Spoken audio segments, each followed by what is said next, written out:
What's up, guys, and welcome back to the conclusion of the Soul Level 1 DLC run. Today we're fighting the Gank Squad, and I tried several times in several different ways, and the biggest thing about this fight is that archer is going to screw up your world if you're trying to play around with these two. So anyway, I recommend taking her out first.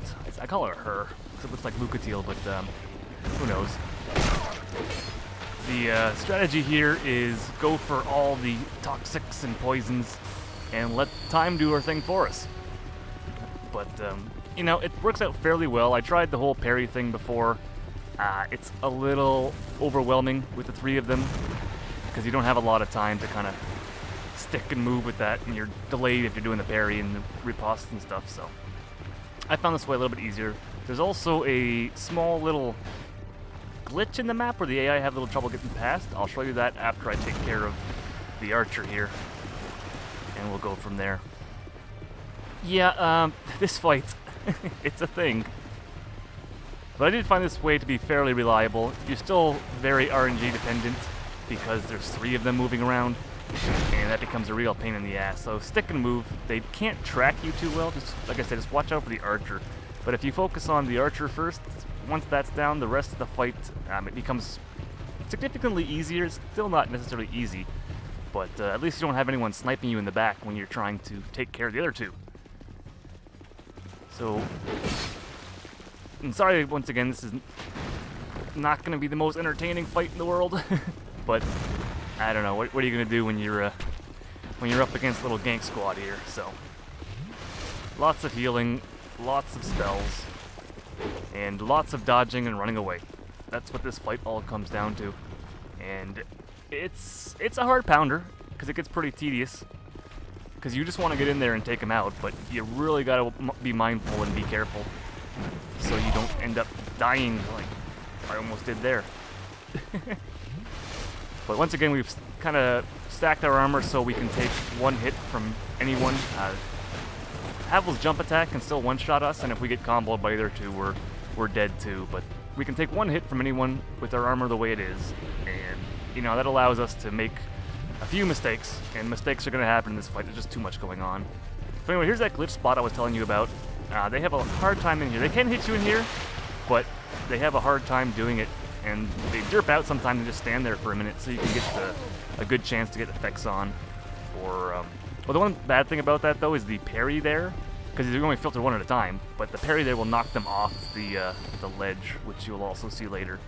I wish I could have filtered them like that and just fought them one at a time in there, but unfortunately it doesn't quite work. Not the way I wanted it to, anyway. So as you can see, just, you know, there's that little derpy derp.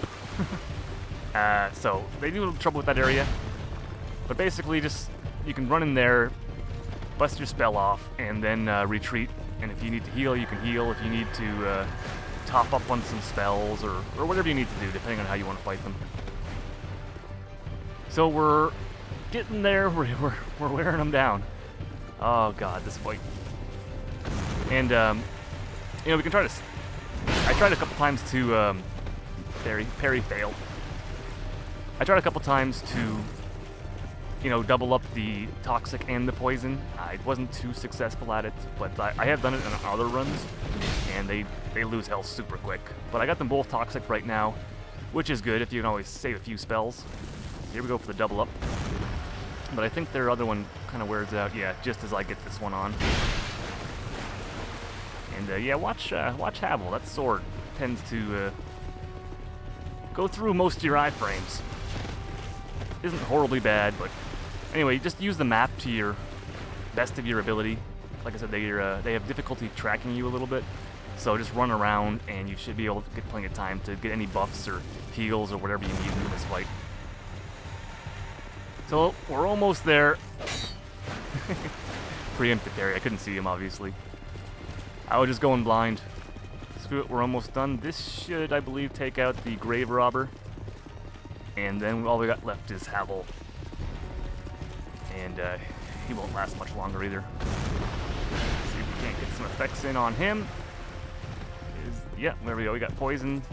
And that's pretty much it. Now that he's poisoned, that should take out the rest of his health. I might have to do it one more time. I gotta do it one more time. But that's all there is to it. We just wait for him to come back. We're going to go to the little glitchy spot again and put our last toxic effect on him. And there's the parry, just for style points at the end. Well, there you go, guys. That's the Gank Squad fight. Definitely took a few tries, but that spot definitely does help there to filter them in. Just make sure you take out the archer first, or else they'll be sniping you in the back while you try to do that, and that's gonna be pretty dangerous, especially if it stuns you. All right, so here's my stats. Pretty standard. You've seen them a couple times now. And my equipment for this one was the Lightning Mace, the Dark Hand, Ring of Binding, Third Dragon, Southern Ritual Band, Chloranthy Ring, and the Wooden Shield for Barry. Hex's Hood and a Lone Knight Penal Cuffs and Flying Feline Boots to give us just enough damage protection. Alright guys, thanks for watching, and we'll see you next time.